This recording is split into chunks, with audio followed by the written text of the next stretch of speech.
ദൈവനാമത്തിന് മഹത്വം ഉണ്ടാകട്ടെ. വീണ്ടും ബൈബിളിലെ പുസ്തകങ്ങൾ കൂടെയുള്ളതായ യാത്രയിലേക്ക് എല്ലാവരെയും സ്വാഗതം ചെയ്യുന്നു.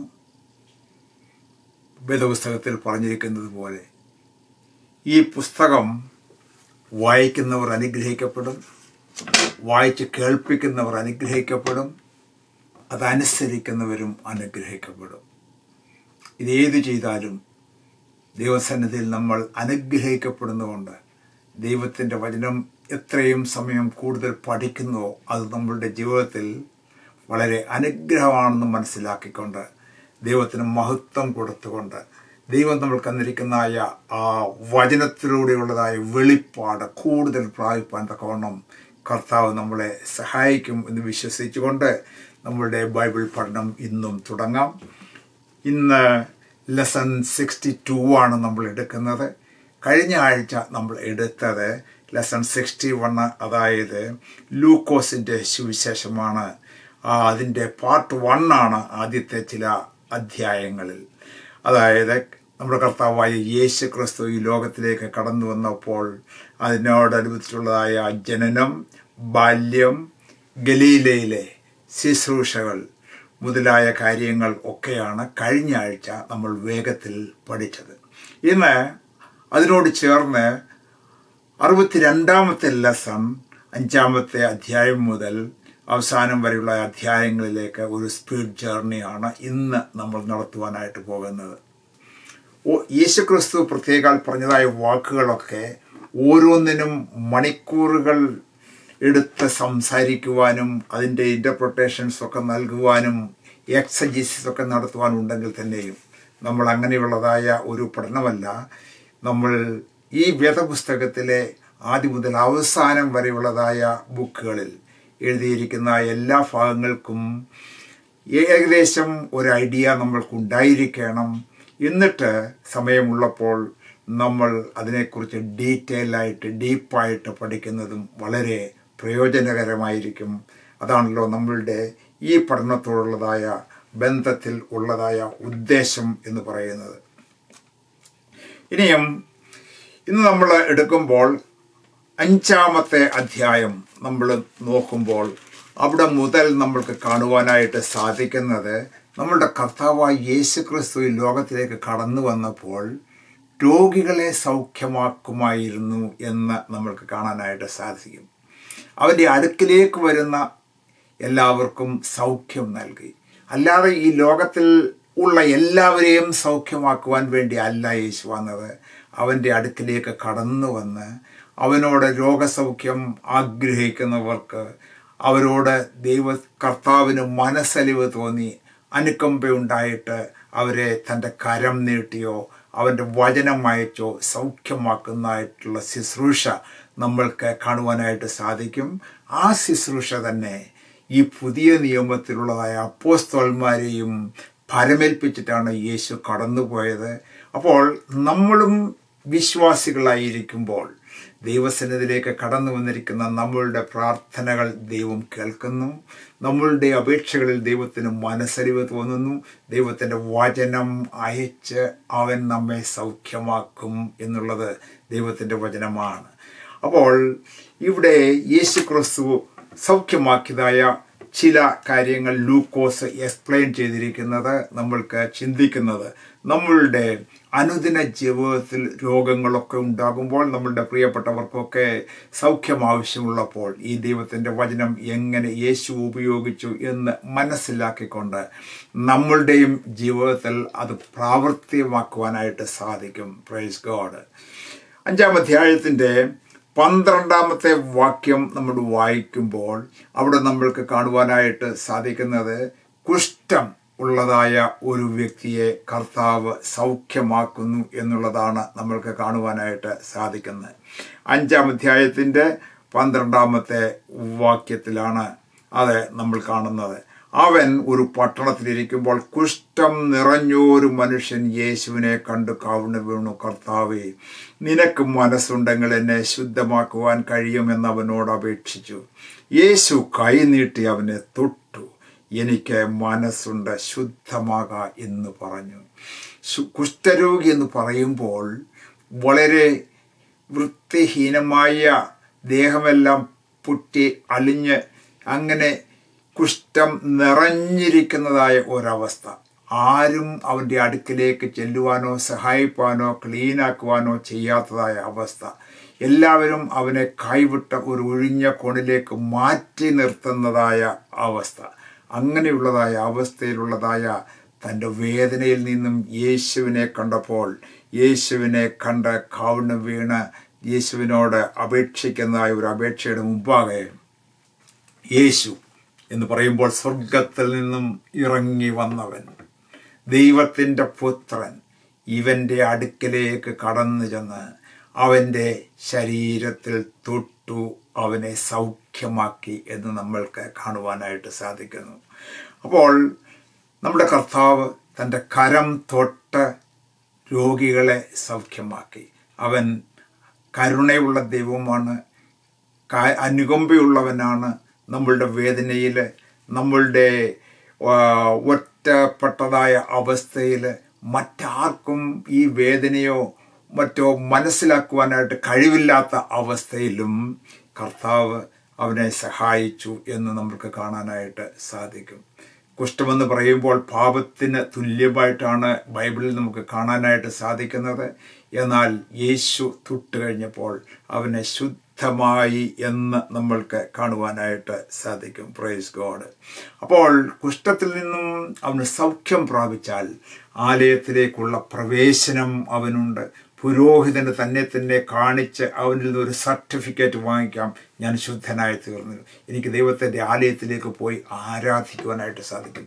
അങ്ങനെയുള്ളതായ ആ മനുഷ്യനെ ഫ്രീ ആക്കുന്ന, അതായത് പാപത്തിൽ നിന്നും രോഗബന്ധനത്തിൽ നിന്നും ഫ്രീ ആക്കിക്കൊണ്ട് നമ്മളെ നടത്തുന്നതായ യേശുവിൻ്റെ പ്രവർത്തനം വളരെ നോട്ടീസബിളാണ്.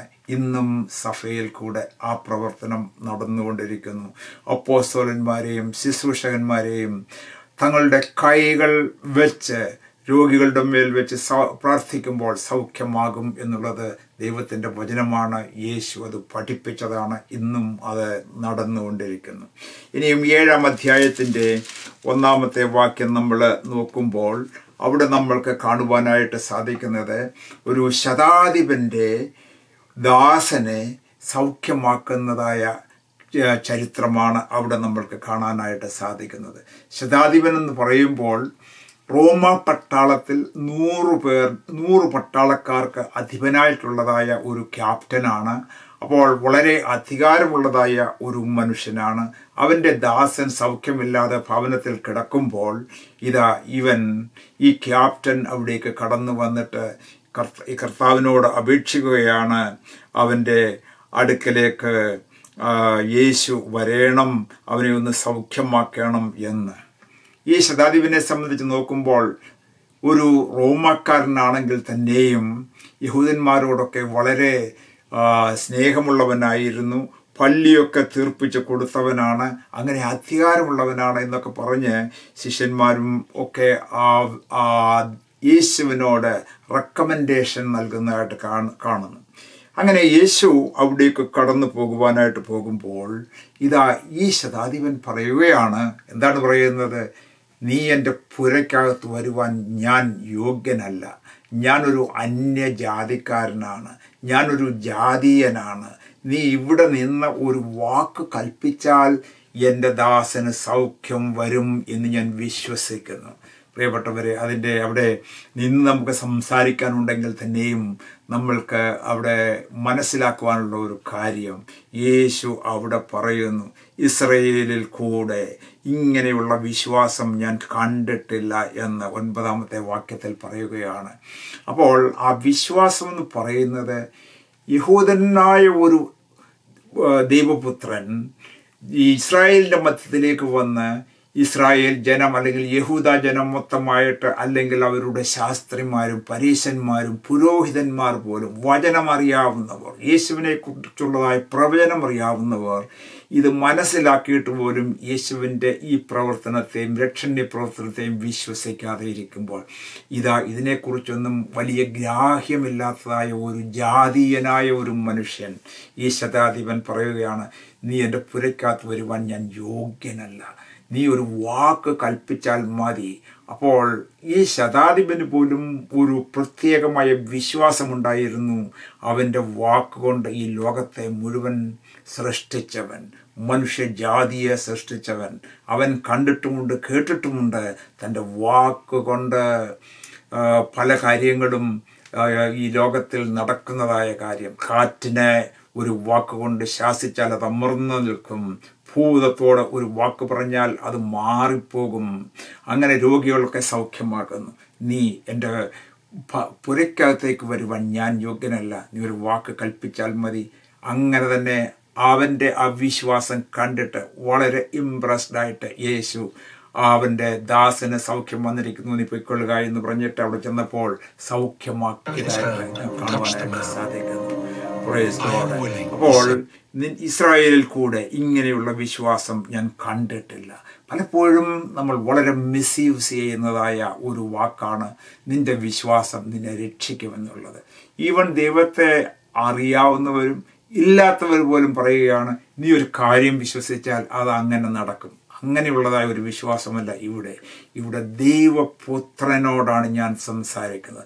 ദൈവപുത്രനുമായിട്ടാണ് നമുക്ക് ഇടപാടുള്ളത്. ദൈവത്തിൻ്റെ വചനം എന്ത് പറയുന്നു അത് വിശ്വസിച്ചുകൊണ്ട് ആ ദൈവവചനം അയച്ച് അവൻ എന്നെ സൗഖ്യമാക്കും എന്ന് വിശ്വസിക്കുന്നതായ ആ വിശ്വാസമാണ് നമ്മൾക്ക് ഇവിടെ കാണുവാനായിട്ട് സാധിക്കുന്നത്. പ്രിയപ്പെട്ടവർ, നമ്മൾ വചനം പഠിക്കണം, ആ വചനത്തിലുള്ളത് വിശ്വസിക്കണം. അതാണ് വിശ്വാസം എന്ന് പറയുന്നത്. ദൈവപുത്രനാണ് യേശു, അവന് അതിന് ശക്തിയുണ്ട് എന്ന് നമ്മൾ വിശ്വസിക്കണം. Praise God. ഇനിയും 7-ാം അധ്യായത്തിൻ്റെ 11-ാമത്തെ വാക്യം നമ്മൾ വായിക്കുമ്പോൾ അവിടെ നമ്മൾക്ക് കാണുവാനായിട്ട് സാധിക്കുന്നത്, നയൻ എന്ന പട്ടണത്തിലേക്ക് കടന്നു പോകുമ്പോൾ അവൻ്റെ ശിഷ്യന്മാരും പുരുഷന്മാരും കൂടെ പോയി അപ്പോൾ മരിച്ചു പോയതായ ഒരുത്തിനെ പുറത്തു കൊണ്ടുവരുന്നു. അവൻ അമ്മയ്ക്ക് ഏകജാതനായ മനുഷ്യൻ, അവളോ വിധവയായിരുന്നു. അപ്പോൾ അവളുടെ സിറ്റുവേഷൻ ഇവിടെ മനസ്സിലാകുന്നുണ്ട്. ആ ഗേറ്റിൽ നിന്നും ഇതാ ശവശരീരം എടുത്തുകൊണ്ട് പുറത്തേക്ക് കൊണ്ടുപോകുവാനായിട്ട്, സെമിട്രിയിലേക്ക് കൊണ്ടുപോകാനായിട്ട് പോകുന്നു. മനസ്സ് തകർന്ന തരിപ്പണമായ ആ വിധവയായ അമ്മ ഏക മകൻ്റെ വേർപാടിൽ മരിച്ചതായ ആ ശവശരീരത്തിൻ്റെ അടുത്ത് കരഞ്ഞുകൊണ്ട് നിൽക്കുമ്പോൾ ഇതാ യേശു അവിടേക്ക് കടന്നു ചെല്ലുന്നു. അവൻ ആ മഞ്ചം തൊട്ടതായിട്ട് നമ്മൾക്ക് കാണുവാനായിട്ട് സാധിക്കുന്നു. എന്നിട്ട് പറയുകയാണ് 14-ാമത്തെ വാക്യത്തിൽ, ബാല്യക്കാര എഴുന്നേൽക്ക എന്ന് നിന്നോട് പറയുന്നു എന്ന് പറഞ്ഞു. മരിച്ചവൻ എഴുന്നേറ്റു ഇരുന്നു സംസാരിപ്പാൻ തുടങ്ങി. അപ്പോൾ യേശുവിന് മരിച്ചവരുടെ മേൽ അധികാരമുണ്ട് എന്ന് ചുരുങ്ങിയ വാചകത്തിൽ ഇവിടെ പറഞ്ഞ് നമ്മൾക്ക് മുൻപോട്ട് പോകാം. മരിച്ചവരുടെ മേൽ അധികാരമുണ്ട്. ഇവിടെ ഈ രോഗസൗഖ്യം എന്ന് പറയുമ്പോൾ ഒരു ശരീരത്തിലെ ജീവൻ മിക്കവാറും നഷ്ടപ്പെട്ടവരാണ്, അല്ലെങ്കിൽ അവയവങ്ങൾ ഒക്കെ കേടായവരാണ്, ശരിയായിട്ട് ശരീരഭാഗങ്ങളൊക്കെ വർക്ക് ചെയ്യുവാൻ കഴിവില്ലാതെ കൂനിയവരും മുടന്തരും ഒക്കെയായ ആൾക്കാരുടെ ആ ജീവൻ റിവൈവ് ചെയ്ത് റിസ്റ്റോർ ചെയ്യുന്നതായ ഒരു അനുഭവമാണ് ഒരു സൗഖ്യം എന്ന് പറയുന്നത്. എന്നാൽ ഇവിടെ നമുക്ക് കാണുന്നത് മരിച്ച ഒരുത്തനെ ജീവിപ്പിക്കുന്നതായ റിസറക്ഷനാണ് അവിടെ നമുക്ക് കാണാനായിട്ട് സാധിക്കുന്നത്. ദൈവത്തിൻ്റെ വാക്കിനാൽ, വചനത്താൽ ഇത് രണ്ടും സംഭവിക്കും. ജീവൻ അല്പമേ ഉള്ളൂ എങ്കിൽ തന്നെയും അവിടെ സമൃദ്ധിയായ ജീവൻ തരുവാൻ തക്കവണ്ണം ദൈവത്തിൻ്റെ വചനത്തിന് സാധിക്കും. അത് നമ്മൾ വിശ്വസിക്കണം. ദൈവത്തിൻ്റെ വചനം പറയുന്നത് പോലെ നമ്മൾ അനുസരിക്കുന്നവർക്ക് അതിനുള്ളതായ അവകാശമുണ്ട്. അത് ആ ജീവൻ പോയവർക്ക് പോലും ഉയർപ്പ് നൽകുന്ന ദൈവം, റിസറക്ഷൻ നൽകുന്ന ദൈവം ആണ് എന്ന് മനസ്സിലാക്കുവാൻ വേണ്ടിയാണ് ഇതാ നയീനിലെ വിധവയുടെ മകനെ ഉയർപ്പിച്ചത്. ഇവിടെ നയീനിലെ വിധവയുടെ മകനെ ഉയർപ്പിച്ചു. പിന്നീട് ലാസറിനെ ഉയർപ്പിച്ചു. എന്നാൽ ഇതൊക്കെ ടെമ്പററി ആയിട്ടുള്ള ഒരു ഉയർപ്പാണ്. അവരൊക്കെ വീണ്ടും മരിച്ചതായിട്ട് കാണും. എന്നാൽ കർത്താവിൻ്റെ പ്രത്യക്ഷതയിൽ വരുമ്പോൾ ക്രിസ്തുവിൽ മരിച്ച സകലരും ഉയർത്തെഴുന്നേൽക്കും. അവിടെയാണ് സ്ഥിരമായിട്ടുള്ള എന്നേക്കുമുള്ള ഒരു ഉയർപ്പ് നമുക്ക് കാണുവാനായിട്ട് സാധിക്കുന്നത്. Praise God. 8-ാം അധ്യായത്തിൻ്റെ 28-ാമത്തെ വാക്യത്തിലേക്ക് വരുമ്പോൾ അവിടെ നമ്മൾക്ക് മറ്റൊരു വിഷയമാണ് കാണുവാനായിട്ട് സാധിക്കുന്നത്. അതായത് ഗലീലയ്ക്ക് നേരെയുള്ള ഗദര ദേശത്ത് യേശു അവിടേക്ക് കടന്നു പോവുകയാണ്. അവൻ അവിടെ കരക്കിറങ്ങിയപ്പോൾ ബഹുകാലമായി ഭൂതങ്ങൾ ബാധിച്ച ഒരു മനുഷ്യൻ പട്ടണത്തിൽ നിന്ന് വന്ന് എതിർപ്പെട്ടു. അവൻ ബഹുകാലമായി വസ്ത്രം ധരിക്കാതെയും വീട്ടിൽ പാർക്കാതെയും ശവക്കല്ലറകളിൽ അത്രേ ആയിരുന്നു. അവൻ യേശുവിനെ കണ്ടിട്ട് നിലവിളിച്ചു, അവനെ നമസ്കരിച്ചു. യേശുവേ, മഹോന്നതനായ ദേവപുത്ര, എനിക്ക് നിനക്ക് തമ്മിൽ എന്നെ ഉപദ്രവിക്കരുത് എന്ന് അപേക്ഷിക്കുന്നു. ഇവിടെ ഇതിൻ്റെ വിവിധങ്ങളായ വശങ്ങളെക്കുറിച്ച് നമ്മൾ പഠിക്കേണ്ടതാണ്. എന്നാൽ അങ്ങനെയുള്ള ഡീറ്റെയിലേക്ക് നമ്മൾ പോകുന്നില്ല. ഇവിടെ നമ്മൾക്ക് ഒരു കാര്യം പ്രത്യേകം പറയുവാനുള്ളത്, അവൻ ഭൂതങ്ങളുടെ മേൽ അധികാരമുള്ള ദൈവമാണ് എന്നുള്ളതാണ്. ഒരു വാക്ക് കൽപ്പിക്കുമ്പോൾ ഭൂതങ്ങൾ അവരെ വിട്ടുപോകുന്നു എന്നാണ് നമ്മൾക്ക് കാണാനായിട്ട് സാധിക്കുന്നത്. Praise God. ഇവിടെ ഒരു കാര്യം നമ്മൾ മനസ്സിലാക്കേണ്ടത്, 28-ാമത്തെ വാക്യം പറയുമ്പോൾ, യേശുവേ, മഹോന്നതനായ ദൈവത്തിൻ്റെ പുത്ര, എനിക്ക് നിനക്ക് തമ്മിൽ എന്ത്, എന്നെ ഉപദ്രവിക്കുന്ന എന്ത് എന്ന് ഉറക്കെ പറഞ്ഞു. അവൻ അശുദ്ധാത്മാവിനോട് ആ മനുഷ്യനെ വിട്ടുപോകുവാൻ കൽപ്പിച്ചു. ഈ ഭൂതങ്ങൾ ഒരു പക്ഷേ എന്തുകൊണ്ടാണ് ദൈവത്തെ ഇങ്ങനെ ബഹുമാനത്തോട് സംസാരിക്കുന്നത്, യേശുവിനോട് ബഹുമാനത്തോട് സംസാരിക്കുന്നത് എന്ന് നമുക്ക് തോന്നിയേക്കാം. നമ്മൾക്ക് അറിഞ്ഞിരിക്കണം, ഒരു കാലത്ത് ദൈവദൂതന്മാരായിട്ട് സ്വർഗത്തിലുണ്ടായിരുന്നവരായിരുന്നു ഇവരൊക്കെ, ലൂസിഫറും കൂട്ടരും. എന്നാൽ ദൈവത്തോട് മത്സരിച്ചതിൻ്റെ ഫലമായിട്ട് സ്വർഗത്തിൽ നിന്നും വെട്ടിത്താഴ്ത്തി ഇറക്കിയതായ ലൂസിഫറും കൂട്ടരുമാണ് ഈ സാത്താൻ എന്ന് പറയുന്നത്. അവൻ്റെ അനുയായികളാണ് ഭൂതങ്ങളായിട്ട് ഈ ലോകത്തിൻ്റെ പല ഭാഗങ്ങളിൽ എല്ലായിടത്തും കറങ്ങി നടന്നിട്ട് ദൈവമക്കളെയും അല്ലാത്തവരെയൊക്കെ വഴിതെറ്റിക്കുവാൻ വേണ്ടി എല്ലായ്പ്പോഴും പരിശ്രമിച്ചുകൊണ്ടിരിക്കുന്നത്. അപ്പോൾ അവന് അറിയാം ഇത് ദൈവമാണ്, അവൻ മഹോന്നതനാണ്. കാരണം ഇവൻ ഒരിക്കൽ സ്വർഗത്തിൽ ഉള്ളവനായിരുന്നു. ദൈവത്തിൻ്റെ മഹിമയെക്കുറിച്ചും ദൈവത്തിൻ്റെ വലിപ്പത്തെക്കുറിച്ചും അറിയാം. അതുകൊണ്ട് ഭൂതങ്ങൾക്കും ഈ കാര്യങ്ങൾ അറിയാം. അതുകൊണ്ട് ഭൂതങ്ങൾ ദൈവത്തെ റെസ്പെക്റ്റ് ചെയ്യുന്നു, അല്ലെങ്കിൽ ദൈവം പറഞ്ഞ് അനുസരിച്ച് അവിടെ ഒതുങ്ങിയിരിക്കുന്നു എന്നില്ല. എപ്പോഴും ഭൂതങ്ങൾ റെബല്യസ് ആണ്, മനുഷ്യരെ തെറ്റിക്കുവാൻ വേണ്ടി ഓടി നടക്കുന്നവരാണ്. എന്നാൽ അവരുടെ കെട്ടിൽ പെട്ടുപോകാതെ ദൈവത്തിൻ്റെ കൃപയിലും ചിറകടിയിലും നമ്മൾ ആയിരിക്കുന്നുവെങ്കിൽ അതിൽ നിന്നൊക്കെ വിടുതൽ നേടുവാൻ തക്കവണ്ണം കർത്താവ് ശക്തനാണ്. നമ്മളെ വിടുവിച്ച് നമ്മളെ നടത്തും എന്നുള്ള ഓർത്ത് നമ്മൾക്ക് ദൈവത്തെ സ്തുതിക്കണം. ഇനിയും 8-ന്റെ-49 വാക്യം നമ്മൾ വായിക്കുമ്പോൾ അവിടെ നമുക്ക് കാണുവാനായിട്ട് സാധിക്കുന്നത്, പള്ളിപ്രമാണിയായ യായിറോസിൻ്റെ ഒരു മകൾ മരിച്ചുപോയി അവളെ എഴുന്നേൽപ്പിക്കുന്നതായ ചരിത്രമാണ് നമ്മൾക്ക് കാണുന്നത്.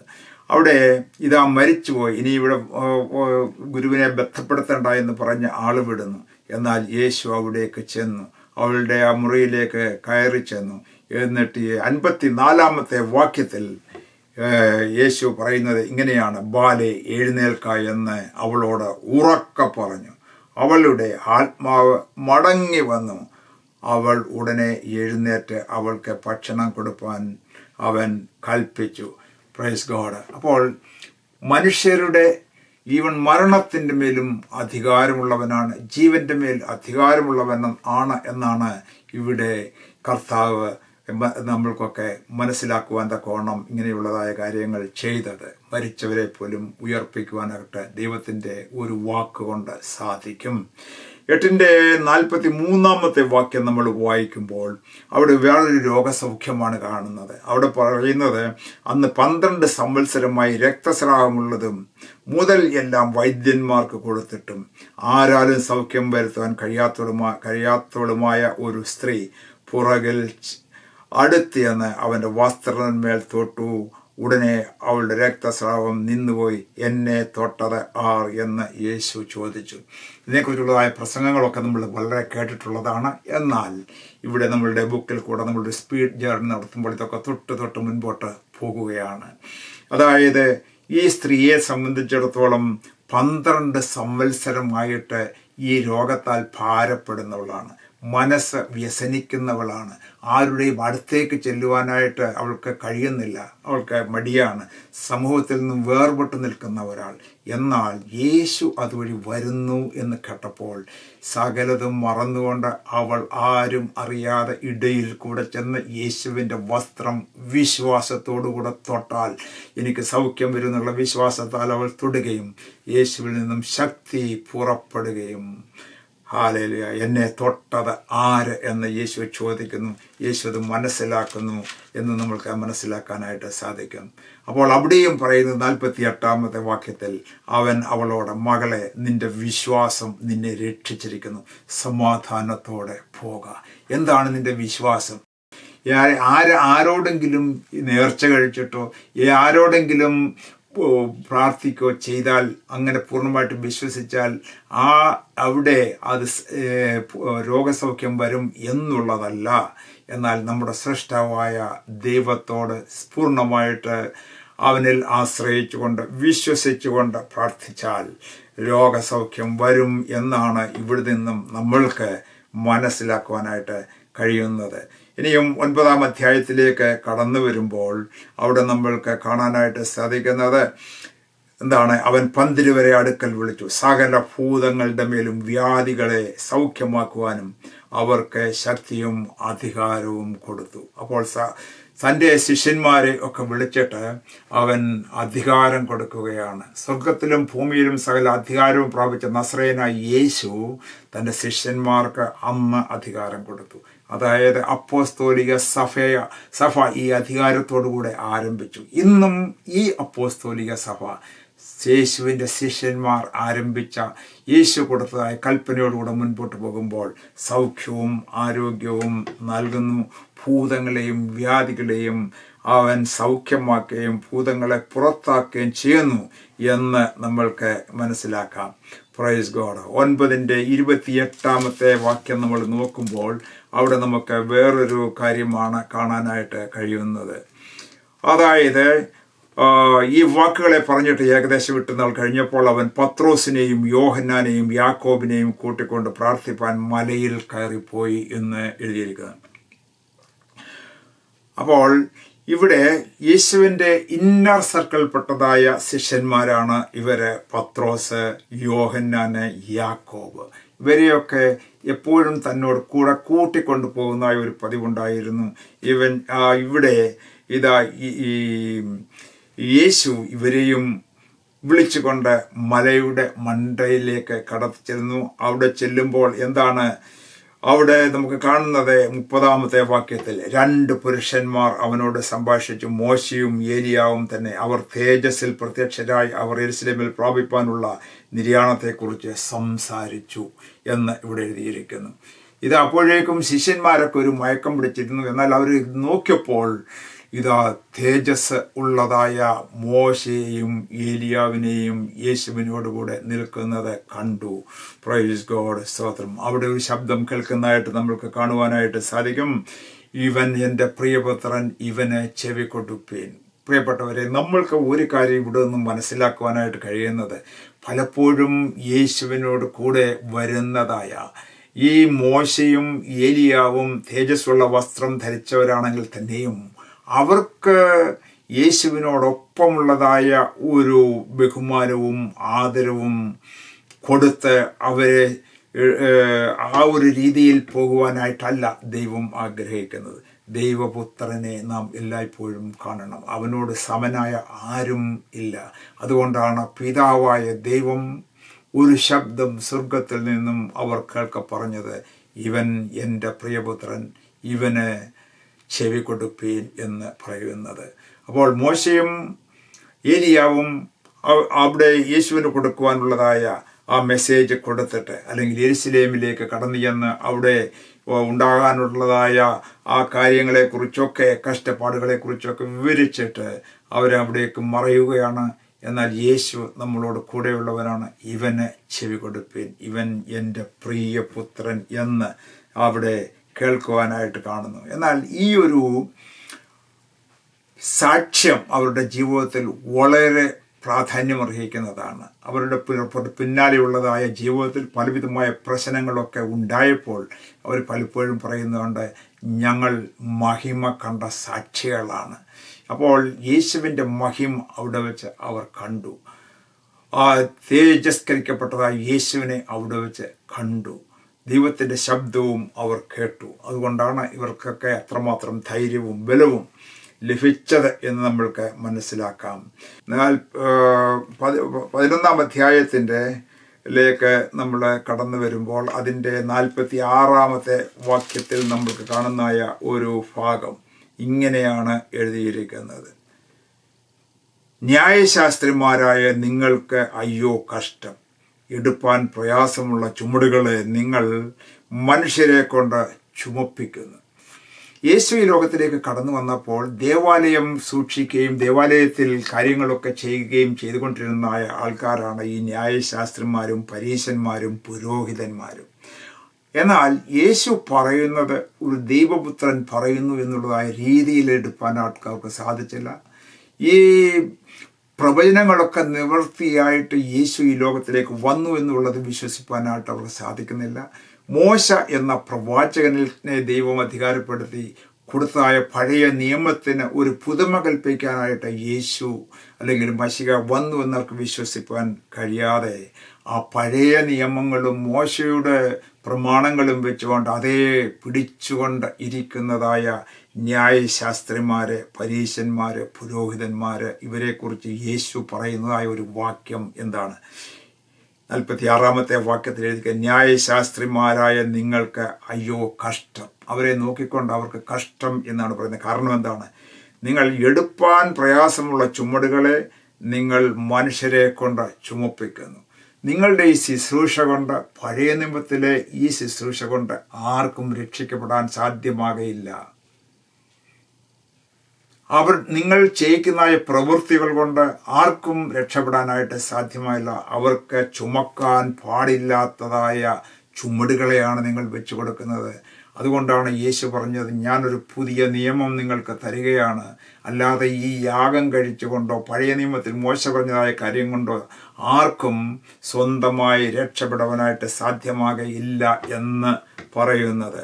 Praise God. അപ്പോൾ അവരോട് തെളിവായിട്ട് പറയുകയാണ്, നിങ്ങൾ യേശു ദൈവപുത്രനായ യേശു പറയുന്നതായ ഈ പുതിയ നിയമത്തെ നിങ്ങൾ ശ്രദ്ധിക്കണം, അല്ലെങ്കിൽ മനുഷ്യരെ നിങ്ങൾ എടുപ്പാൻ പാടില്ലാത്തതായ ചുമട് കൊടുത്ത് കഷ്ടപ്പെടുത്തുകയാണ്, ഒരു സേവനമല്ല ചെയ്യുന്നത്, നിങ്ങൾ ദൈവത്തിന് ഇഷ്ടമുള്ള കാര്യമല്ല നിങ്ങൾ ചെയ്യുന്നത് എന്നാണ് അവിടെ പറയുന്നത് എന്ന് നമുക്ക് കാണാനായിട്ട് സാധിക്കും. 12-ാം അധ്യായത്തിൻ്റെ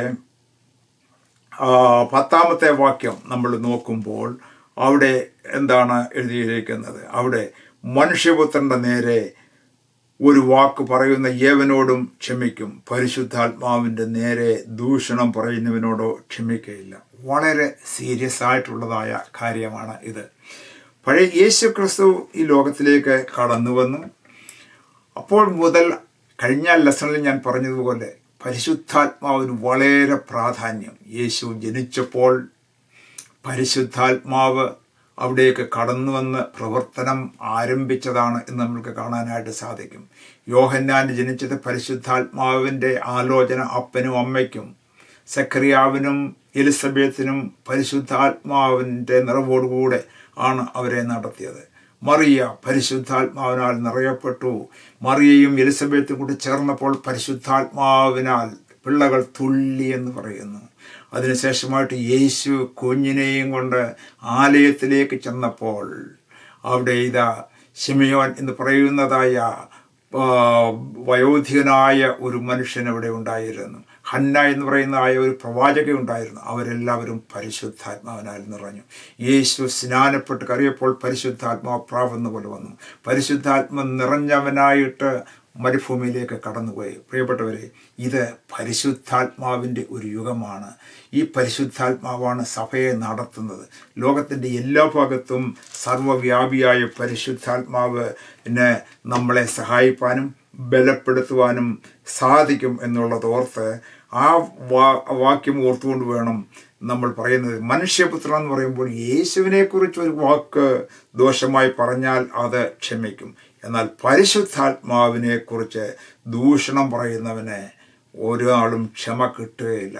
വേദപുസ്തകത്തിൻ്റെ ഈ ക്ഷമ കിട്ടുന്നതായ പാപമുണ്ട്, ക്ഷമിക്കപ്പെടാത്ത പാപങ്ങളുമുണ്ട്. അങ്ങനെ ക്ഷമിക്കപ്പെടാത്തതായ പാപങ്ങളിൽ ഒന്നാണ് പരിശുദ്ധാത്മാവിനോട് ദൂഷണം പറയുന്നതായ ഈ പാപം എന്ന് പറയുന്നത്. Praise God. ഇനിയും നമ്മൾക്ക് ഈ 12-ാം അധ്യായത്തിൻ്റെ 20-ാമത്തെ വാക്യം നമ്മൾ വായിക്കുമ്പോൾ ഇവിടെ നമ്മൾക്ക് കാണുന്നത് ഒരു ധനവാനായ ഒരു മനുഷ്യനോട് യേശു സംഭാഷിക്കുന്നതായ ഒരു കാര്യമാണ്. ഇതൊക്കെ ഡീറ്റെയിൽ ആയിട്ട് പഠിക്കേണ്ടതാണ്. എന്നാൽ ഇതൊക്കെ തൊട്ട് മുൻപോട്ട് സ്പീഡ് ജേർണി ആയിട്ട് നമ്മൾ പോവുകയാണ്. ഇവിടെ പറയുന്നത് 20-ാമത്തെ വാക്യം, മൂഢ, ഈ രാത്രിയിൽ നിന്റെ പ്രാണനെ നിന്നോട് ചോദിക്കും, പിന്നെ നീ ഒരുക്കി വെച്ചത് ആർക്കാകും എന്ന് പറഞ്ഞു. ദൈവവിഷയമായി സമ്പന്നനാകാതെ തനിക്ക് തന്നെ നിക്ഷേപിക്കുന്നവൻ്റെ കാര്യം ഇങ്ങനെയാകുന്നു എന്നാണ് യേശു പറയുന്നത്. ഇവിടെ ധനവാനായിട്ടുള്ള ഒരു മനുഷ്യൻ്റെ ഭൂമി നന്നായിട്ട് വിളഞ്ഞു. അവൻ പറയുകയാണ്, ഞാനിതെല്ലാം ശേഖരിച്ച് ഒരു കളപ്പുരയിൽ കൂട്ടിവെക്കും, കളപ്പുര വലുതാക്കി അതിലേക്ക് കൂട്ടിവെക്കും. അത് പഴയ അന്നത്തെ കാലത്തെ ഭാഷയാണ്. ഇപ്പോഴത്തെ കാര്യമെന്ന് പറഞ്ഞു കഴിഞ്ഞാൽ നമുക്ക് ബാങ്കിൽ പൈസയെല്ലാം സേവ് ചെയ്യും, ഇൻവെസ്റ്റ്മെൻറ്റ് ഒക്കെ കരുതി വെക്കും, സ്റ്റോക്കുകളൊക്കെ വാങ്ങിച്ച് കൂട്ടിവെക്കും. അങ്ങനെ എന്തെല്ലാം കരുതാമോ അതൊക്കെ കരുതിയിട്ട് തലമുറയ്ക്ക് വേണ്ടി വരെ കരുതുന്നതായ ആൾക്കാർ ഇന്നുമുണ്ട്. എന്നാൽ ഇന്നും നമ്മൾ കണ്ടുകൊണ്ടിരിക്കുന്ന ചരിത്രമാണ് ധനവാന്മാരായിട്ടുള്ളവർക്ക് സമാധാനമില്ലാതെ പെട്ടെന്ന് ഈ ലോകത്തിൽ നിന്നും ആത്മഹത്യ ചെയ്യുകയും മറ്റും ചെയ്യുന്നതായ പ്രവർത്തനങ്ങൾ. എന്നാൽ അവരുടെ കാര്യം നമ്മൾ ഓർക്കണം, ഈ ലോകത്തിൽ എന്തൊക്കെ സമ്പാദിച്ചാലും അവരുടെ ആത്മാവിനെ അവർ നഷ്ടപ്പെടുത്തിയെങ്കിൽ എന്തു പ്രയോജനമാണ് എന്നുള്ളതാണ് യേശു ഇവിടെ ചോദിക്കുന്നത്. Praise God. എന്നിട്ട് 12-ന്റെ 34-ാമത്തെ വാക്യത്തിൽ ഇങ്ങനെയാണ് കാണുന്നത്. 12-ന്റെ 34-ാമത്തെ വാക്യത്തിൽ ഇങ്ങനെ കാണുന്നു, നിങ്ങളുടെ നിക്ഷേപം ഉള്ളിടത്ത് നിങ്ങളുടെ ഹൃദയവും ഇരിക്കും.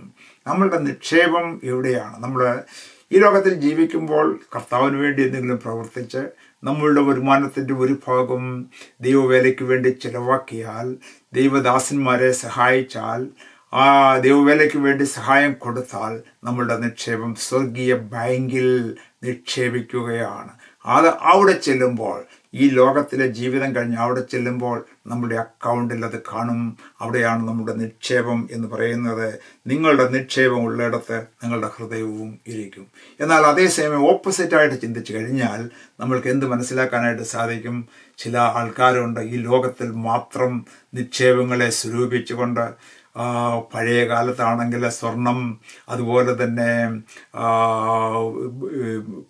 പൈസ, രൂപയൊക്കെ നാണയങ്ങളൊക്കെ കെട്ടി തലയ്ക്കൽ വെച്ചുകൊണ്ട് കിടന്നുറങ്ങുന്നവർ ഉണ്ട്.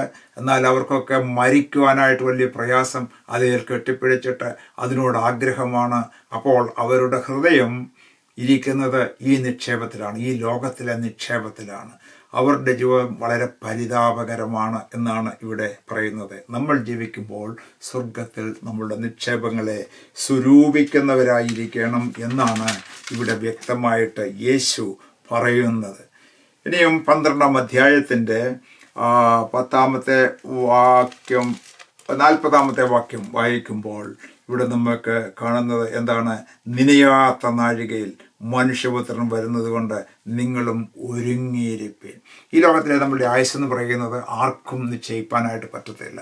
ആക്സിഡൻ്റായിട്ട് മരിച്ചാലും, ഈ പ്രായമായിട്ട് മരിച്ചാലും, ചെറുപ്പത്തിൽ മരിച്ചാലും, ഏതെല്ലാം വന്നാലും ഒരു ദൈവ മക്കളെ സംബന്ധിച്ചിടത്തോളം അവർക്ക് മരണത്തെ ഭയപ്പെടുന്നതിന് യാതൊരു വിധമായ വകയും ഇല്ല. അവർക്ക് ധൈര്യത്തോടെ കർത്താവിൽ പ്രത്യാശ വെച്ചുകൊണ്ട് ജീവിതത്തിൽ മുന്നോട്ട് പോകുവാനായിട്ട് സാധിക്കും.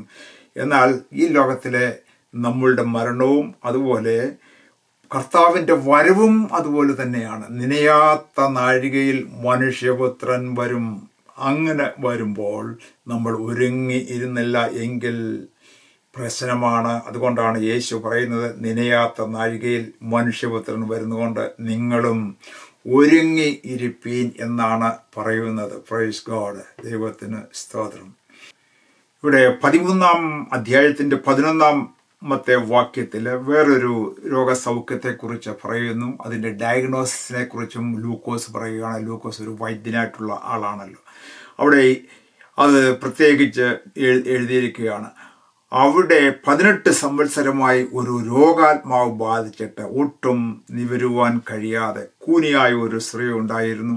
യേശു അവളെ കണ്ട് അടുക്ക വിളിച്ചു, സ്ത്രീയെ, നിന്റെ രോഗബന്ധനം അഴിഞ്ഞിരിക്കുന്നു. എന്താണ് നമ്മൾക്ക് ഇവിടെ നിന്നും മനസ്സിലായത്? ഈ സ്ത്രീയുടെ രോഗബന്ധനം ഒരു രോഗ ആത്മാവ് കൊണ്ട് ബാധിച്ചതാണ് എന്ന് നമ്മൾക്ക് മനസ്സിലാക്കാനായിട്ട് സാധിക്കും. അപ്പോൾ ശാരീരികമായ പ്രശ്നങ്ങൾ കൊണ്ടോ വീഴ്ചകൾ കൊണ്ടോ മറ്റ് പ്രശ്നങ്ങൾ, ഹെറിഡിറ്ററി പ്രശ്നങ്ങൾക്കൊക്കെ, ആക്സിഡൻ്റ് കൊണ്ടൊക്കെ ഈ പ്രശ്നങ്ങൾ ഉണ്ടാകാം. എന്നാൽ മറ്റൊരു രോഗബന്ധനമുണ്ട്. അത് പിശാചിൻ്റെ പ്രവർത്തനത്താൽ, അങ്ങനെയുള്ള ഒരു ആത്മാവിനാലാണ് ഈ ബന്ധനം ഉണ്ടാകുന്നത്. ഈ രോഗ ആത്മാവ് ബാധിച്ചു കഴിഞ്ഞാൽ ഈ സ്ത്രീക്ക് ഭവിച്ചത് നിവരുവാൻ കഴിയാതെ കൂനിയായി അവൾ ജീവിച്ചിരുന്നു എന്നാണ് പറയുന്നത്. യേശു അവളെ കണ്ട് അടുക്ക വിളിച്ചു. എന്നിട്ട് പറയാണ്, സ്ത്രീയെ, നിന്റെ രോഗബന്ധനം അഴിഞ്ഞിരിക്കുന്നു എന്ന് പറഞ്ഞു. അപ്പോൾ നമ്മൾക്കറിയാം, നമ്മളുടെയൊക്കെ ബന്ധനങ്ങളെ അഴിക്കുവാൻ വേണ്ടി പിശാച് ആദാമിൽ കൂടെ കെട്ടിയതായ ആ കെട്ടുകളെ അഴിക്കുവാൻ വേണ്ടി ക്രൂശിൽ കയറി. അതുകൊണ്ട് ആ ബന്ധനത്തിൽ നിന്നൊക്കെയും നമ്മൾ ഒഴിവുള്ളവരാണ്. കർത്താവായ യേശു ക്രിസ്തുവിൻ്റെ രക്തത്തിൽ ആശ്രയിച്ചുകൊണ്ട് രോഗബന്ധനങ്ങളിൽ നിന്നും ഒഴിവുള്ളവരായിട്ട് കർത്താവിൻ്റെ ചിറകടിയിൽ ജീവിപ്പാൻ കർത്താവ് നമ്മൾക്ക് ഭാഗ്യം തരുന്നവർക്ക് നമുക്ക് ദൈവത്തെ സ്തുതിക്കണം. Praise God. ഇനിയും അടുത്തതായിട്ട് പറയുന്നത് 13-ാം അധ്യായത്തിൻ്റെ 22-ാമത്തെ വാക്യമാണ് ഇവിടെ നമ്മൾക്ക് കാണുന്നത്. 13-ാം അധ്യായത്തിൻ്റെ 22-ാമത്തെ വാക്യം. അതായത്, അവൻ പട്ടണം തോറും ഗ്രാമം തോറും സഞ്ചരിച്ച് യെരുശലേമിലേക്ക് യാത്ര ചെയ്തു. ഇവിടെ ഗലീല പ്രദേശങ്ങളിലൊക്കെ ആദ്യത്തെ വർഷങ്ങളിൽ, ആദ്യത്തെ സമയങ്ങളിൽ, ഒടുവിൽ തൻ്റെ ശുശ്രൂഷ 3.5 വർഷമാണ് ചെയ്തത്. ആദ്യത്തെ സമയങ്ങളിൽ, ആദ്യത്തെ വർഷങ്ങളിൽ ഗലീല പ്രദേശത്ത് ഒക്കെ യാത്ര ചെയ്ത് അവിടെ ശുശ്രൂഷിച്ചു കൊണ്ടിരുന്നു. എന്നാൽ ഇവിടെ 13-ാം അധ്യായത്തിലേക്ക് കടന്നു വരുമ്പോൾ പറയുന്നത് അവൻ യെരുശലേമിലേക്ക് യാത്ര ചെയ്യുന്നു. യെരുശലേമിലേക്ക് പോകുന്ന എന്തിനാണ്? തൻ്റെ മനുഷ്യജാതിക്ക് വേണ്ടി ഈ ലോകത്തിൽ കടന്നു വന്ന് ക്രൂശിലേറി മരിക്കണം, മനുഷ്യജാതിയുടെ പാപത്തെ എല്ലാം ഏൽക്കണം. യഹൂദന്മാരായ പുരോഹിതന്മാരും ശാസ്ത്രിമാരും ഒക്കെ യേശുവിനെ എതിർക്കുന്നുണ്ട്. അവരാൽ കൊല്ലപ്പെടണം. അത് അറിഞ്ഞുകൊണ്ട് അതിനുവേണ്ടി ഇതാ യേശു ഇവിടെ തൻ്റെ ശുശ്രൂഷയുടെ ഒടുവിലത്തെ സമയങ്ങളിൽ ആ യെരുശലേമിലേക്ക് യാത്ര ചെയ്യുകയാണ്. 13-ാമത്തെ അധ്യായം നമ്മൾ വായിക്കുമ്പോൾ അവിടെ നമുക്ക് കാണുവാനായിട്ട് സാധിക്കുന്നത്, ഇവിടെ നമ്മൾക്ക് കേൾക്കുവാനായിട്ട് സാധിക്കും. 13-ാം അധ്യായത്തിൻ്റെ 31-ാമത്തെ വാക്യം. ആ നാഴികയിൽ തന്നെ ചില പരീശന്മാർ അടുത്തു വന്നു. ഇവിടം വിട്ടു പൊയ്ക്കൊള്ളുക, ഹെരോദാവ് നിന്നെ കൊല്ലുവാൻ ഇച്ഛിക്കുന്നുവെന്ന് അവനോട് പറഞ്ഞു. അപ്പോൾ പരീശന്മാരും ശാസ്ത്രിമാരും അതുപോലെ തന്നെ ഈ ഹെരോദാവ് പോലും രാജകീയ പദവി അലങ്കരിച്ചുകൊണ്ട് അധികാരമെടുത്തിരിക്കുന്ന ഹെരോദാവും അവനെ കൊല്ലുവാനായിട്ട് നനച്ചിരിക്കുന്നു. അതുകൊണ്ട് യെരുശലേം വിട്ടു പൊയ്ക്കൊള്ളുക എന്ന് പറയുന്നു. എന്നാൽ യേശുവോടെ പറയുന്നുണ്ട്, ഞാൻ അതിനുവേണ്ടി പോകുവാൻ വേണ്ടിയല്ല വന്നത്, എൻ്റെ ശുശ്രൂഷ തികയ്ക്കുവാൻ വേണ്ടിയാണ് എന്ന് പറയുന്നു. ആ സമയം ആകുന്നത് വരെ ആർക്കും ഒന്നും ചെയ്യുവാനായിട്ട് കഴിയുകയില്ല. ഹെരോദാവായിരുന്നാലും പരീശന്മാരായിരുന്നാലും പുരോഹിതന്മാരായിരുന്നാലും ശാസ്ത്രിമാരായിരുന്നാലും അവർക്ക് എൻ്റെ സമയം വരാതെ ഒന്നും ചെയ്യുവാനായിട്ട് അവർക്ക് കഴിയുകയില്ല എന്ന് അവിടെ പറയുന്നു. Praise God. ഇനിയും 15-ാമത്തെ അധ്യായത്തിലേക്ക് നമ്മൾ കടന്നു വരുമ്പോൾ അവിടെ നമ്മൾക്ക് കാണുന്നത് ചുങ്കക്കാരും പാപികളും അവൻ്റെ വചനം കേൾക്കുവാനായിട്ട് അടുത്തു വരുന്നു എന്നുള്ളതാണ്. ഈ ലൂക്കോസിൻ്റെ സുവിശേഷം നമ്മൾ വായിക്കുമ്പോൾ തന്നെ നമ്മൾക്ക് പലപ്പോഴും കാണുന്നത് ചുങ്കക്കാരും പാപികളും ആയിട്ടുള്ളവർ യേശുവിൻ്റെ അടുക്കിലേക്ക് കടന്നു വന്ന് രക്ഷ പ്രാപിക്കുന്നു എന്നും നമുക്ക് കാണാനായിട്ട് സാധിക്കുന്നു. ലൂക്കോസ് എഴുതുമ്പോൾ കാണാതെ പോയതിനെ കണ്ട് എടുപ്പാൻ വേണ്ടിയാണ് യേശു കടന്നു വന്നത്. ജാതികൾക്ക് വേണ്ടിയുള്ളതായ ഒരു സുവിശേഷമായിട്ടാണ്. അവരോട് കർത്താവ് എങ്ങനെ ഇടപെടുന്നു എന്നുള്ളതിനെ എടുത്തു കാണിക്കുന്നതായ ഒരു പുസ്തകമാണ് ഇവിടെ നമ്മൾക്ക് കാണുവാനായിട്ട് കഴിയുന്നത്. പ്രിയപ്പെട്ടവരെ, ഈ 15-ാം അധ്യായത്തിൽ നമ്മൾ നോക്കുമ്പോൾ ഇവിടെ നമ്മൾക്ക് കാണുന്നത് 3 സ്ഥലങ്ങളിൽ ഉള്ളതായ പാപികളെക്കുറിച്ച് നമ്മൾക്ക് കാണാനായിട്ട് സാധിക്കും. മൂന്ന് സ്ഥലങ്ങളെക്കുറിച്ച് നമ്മൾക്ക് ഇവിടെ കാണാനായിട്ട് സാധിക്കും. ഒന്നാമതായിട്ട് 15-ാം അധ്യായത്തിൽ ആദ്യത്തെ ഭാഗത്ത് കാണുന്നത് ഒരു കാട്ടിൽ ഉള്ളതായ ഒരു സംഭവമാണ്. കാട്ടിലുള്ളതായ സംഭവം, അതായത് അവൻ ഈ ഉപമ പറഞ്ഞു, നിങ്ങളിൽ ഒരു ആൾക്ക് 100 ആട് ഉണ്ടായെന്നിരിക്കട്ടെ, അതിലൊന്ന് കാണാതെ പോയാൽ അവൻ 99നെയും മരുഭൂമിയിൽ വിട്ടേച്ച് കാണാതെ പോയതിനെ കണ്ടെത്തും വരെ നോക്കി നടക്കാതിരിക്കുമോ? അപ്പോൾ കാട്ടിലേക്കൊക്കെ വിടും, അതിൽ ഒരെണ്ണം കാണാതെ പോയി കഴിഞ്ഞാൽ എവിടെയെങ്കിലും കുഴിയിലോ മുൾപടർപ്പിലോ ഒക്കെ പെട്ടുപോയി കഴിഞ്ഞാൽ അതിനെ വീണ്ടെടുക്കുവാൻ വേണ്ടി ആ ഒരു ഇടയൻ ത്യാഗം സഹിച്ച് ഈ 99നെയും വിട്ടിട്ട് അവിടേക്ക് പോകുന്നു. ആ കാണാതെ പോയതിനെ തിരഞ്ഞെടുത്ത് കൊണ്ടിരുമ്പോൾ ആ ആട്ടിടയൻ സന്തോഷിക്കുന്നു. അതുപോലെ തന്നെയാണ് യേശുവും ഈ ലോകത്തിലേക്ക് കടന്നു വരുമ്പോൾ താൻ പറഞ്ഞിരിക്കുന്നത്, മാനസാന്തരം കൊണ്ട് ആവശ്യമില്ലാത്ത 99 നീതിമാന്മാരെ കുറിച്ചുള്ളതിനേക്കാൾ മാനസാന്തരപ്പെടുന്ന ഒരു ഭാവിയെ ചൊല്ലി ദൈവം സന്തോഷിക്കുന്നു. 7-ാമത്തെ വാക്യമാണ് നമ്മൾക്ക് കാണുന്നത്. അപ്പോൾ 99 മാനസാന്തരപ്പെടാത്തവർ ഉണ്ടെങ്കിൽ തന്നെയും അതിനേക്കാൾ കൂടുതലായിട്ട് ദൈവം സന്തോഷിക്കുന്നത്, അല്ലെങ്കിൽ സ്വർഗം സന്തോഷിക്കുന്നത്, ഒരു ഭാവി തൻ്റെ പാപത്തെ ഉപേക്ഷിച്ച് ഏറ്റു പറഞ്ഞുകൊണ്ട് സ്വർഗത്തിലേക്ക് കടന്നു വരുമ്പോൾ, അല്ലെങ്കിൽ സഭയിലേക്ക് കടന്നു വരുമ്പോൾ, അതാണ് ഏറ്റവും സന്തോഷം ഉള്ളതായ കാര്യം എന്ന് നമ്മൾക്ക് കാണാനായിട്ട് സാധിക്കും. രണ്ടാമതായിട്ട് ഒരു വീട്ടിൽ നടക്കുന്നതായ ഒരു സംഭവത്തെക്കുറിച്ചാണ് പറയുന്നത്. അത് 15-ാം അധ്യായത്തിൻ്റെ 8-ാമത്തെ വാക്യത്തിൽ പറയുന്നു, അല്ല, ഒരു സ്ത്രീക്ക് 10 ദ്രഹ്മ ഉണ്ട് എന്നിരിക്കട്ടെ, 1 ദ്രഹ്മ കാണാതെ പോയാൽ അവൾ വിളക്ക് കത്തിച്ച് വീട് അടിച്ചുവാരി അത് കണ്ടുകിട്ടും വരെ സൂക്ഷ്മത്തോടെ അന്വേഷിക്കാതിരിക്കുമോ? കണ്ടുകിട്ടിയാൽ സ്നേഹിതരെയും അയൽക്കാരത്തികളെയും വിളിച്ചു കൂട്ടി കാണാതെ പോയ എൻ്റെ ദ്രഹ്മ കണ്ടുകിട്ടിയത് കൊണ്ട് എന്നോടുകൂടെ സന്തോഷിപ്പീൻ. അപ്പോൾ കാണാതെ പോയതിനെ തിരഞ്ഞ് രക്ഷിപ്പാനല്ലോ യേശു വന്നത് എന്ന് ലൂക്കോസ് പറയുമ്പോൾ അത് നമ്മൾക്ക് ഈ ഉപയിൽ നിന്നും നമ്മൾക്ക് മനസ്സിലാക്കുവാനായിട്ട് സാധിക്കും. തുടർന്നുള്ളതായ ഈ 15-ാം അധ്യായത്തിൻ്റെ 3-ാമത്തെ ഭാഗം നമ്മൾ നോക്കുമ്പോൾ വീട്ടിൽ നിന്നും നഷ്ടപ്പെട്ടു പോയതായ ഒരു പുത്രൻ്റെ കഥയാണ്. സാധാരണയായിട്ട് നമ്മൾ പറയുന്നത് മുടിയനായ പുത്രൻ എന്നാണ് പറയുന്നത്. എന്നാൽ ഇവിടെ നമ്മൾക്ക് കാണാനായിട്ട് സാധിക്കുന്നു, ആ മനുഷ്യന് 2 പുത്രന്മാർ ഉണ്ടായിരുന്നു. അവരിൽ ഇളയവനപ്പനോടൊപ്പം ആ വസ്തുവിൽ എനിക്ക് വരേണ്ടുന്നതായ പങ്ക് തരണമെന്ന് പറഞ്ഞു. അതും വാങ്ങിക്കൊണ്ടവൻ കടന്നു പോകുന്നു. സർവ്വതും മുടിച്ച് നാശമാക്കി കൂട്ടുകാരൊക്കെ ചേർന്ന് എല്ലാം തീർന്നു. ഒടുവിൽ പന്നിവരെയും ഒക്കെ തിന്നുകൊണ്ട് കാലം കഴിക്കുന്നു. ഒടുവിൽ ഇതാ ആ മകൻ കരഞ്ഞ് വിളിച്ചുകൊണ്ട് വീട്ടിലേക്ക് കടന്നു വരുന്നു, റിപ്പൻ്റ് ചെയ്യുന്നു. അപ്പാ, ഞാൻ നിന്നോട് സ്വർഗത്തോടും പാപം ചെയ്തിരിക്കുന്നു എന്ന് പറയുന്നതിന് മുമ്പ് തന്നെ അവനെ കെട്ടിപ്പിടിച്ച് ആലിംഗനം ചെയ്ത് ഒരു പിതാവിൻ്റെ സ്നേഹത്തോടുകൂടി അവനെ ആലിംഗനം ചെയ്ത് അക്സെപ്റ്റ് ചെയ്യുന്നു. അതാണ് വീട്ടിൽ നിന്നും നഷ്ടപ്പെട്ടു പോയതായ ഒരു മകൻ്റെ ചരിത്രം. കാണാതെ പോയി, അനേകം നാളുകൾ വെളിയിലായിരുന്നു, എന്നാൽ അവനെ നോക്കിയിരിക്കുന്ന സ്നേഹവാനായ ഒരു പിതാവിൻ്റെ ചിത്രമാണ് അവിടെ നമുക്ക് കാണുവാനായിട്ട് കഴിയുന്നത്. എന്നാൽ അതേസമയം മറ്റേ പുത്രൻ ഈ ഭവനത്തിൽ തന്നെ ഉണ്ടായിരുന്നു, എന്നാൽ അവൻ്റെ ഒരു സ്വഭാവ വ്യത്യാസവും പരിശുദ്ധാത്മാവിടെ എടുത്തു കാണിക്കുന്നുണ്ട്. അപ്പൻ്റെ കൂടെ ഭവനത്തിൽ ഉണ്ടായിരുന്ന ആൾ എന്ന് പറയുമ്പോൾ, യഹൂദന്മാരെന്ന് പറഞ്ഞു കഴിഞ്ഞാൽ ദൈവത്തിൻ്റെ സ്വന്തം ആൾക്കാരാണല്ലോ, ദൈവത്തിൻ്റെ കാര്യങ്ങളൊക്കെ ചെയ്തവരാണ്. യഹൂദന്മാരെ കുറിച്ച് പറയുന്ന ഒരു ചരിത്രമാണ് ഇത്. യഹൂദ മതത്തിൽ പിറന്നവനായിട്ട് ഇതാ അവൻ അവിടെ നിൽക്കുന്നു. എന്നാൽ ഈ അപ്പനോട് പറയുകയാണ്, നിന്റെ ഭവനത്തിൽ ഞാൻ താമസിച്ചിട്ടും നീ എനിക്ക് വേണ്ടി ഇതൊന്നും ചെയ്തിട്ടില്ല, ഈ അനുഗ്രഹങ്ങളൊന്നും എനിക്ക് തന്നിട്ടില്ല, ഒരു കാളയെ എനിക്ക് വേണ്ടി അറുത്തിട്ടില്ല, ഈ മോതിരമോ വസ്ത്രമോ ഒന്നും എനിക്ക് തന്നിട്ടില്ല എന്നുള്ളതായ അസംതൃപ്തിയോടുകൂടിയാണ് പറയുന്നത്.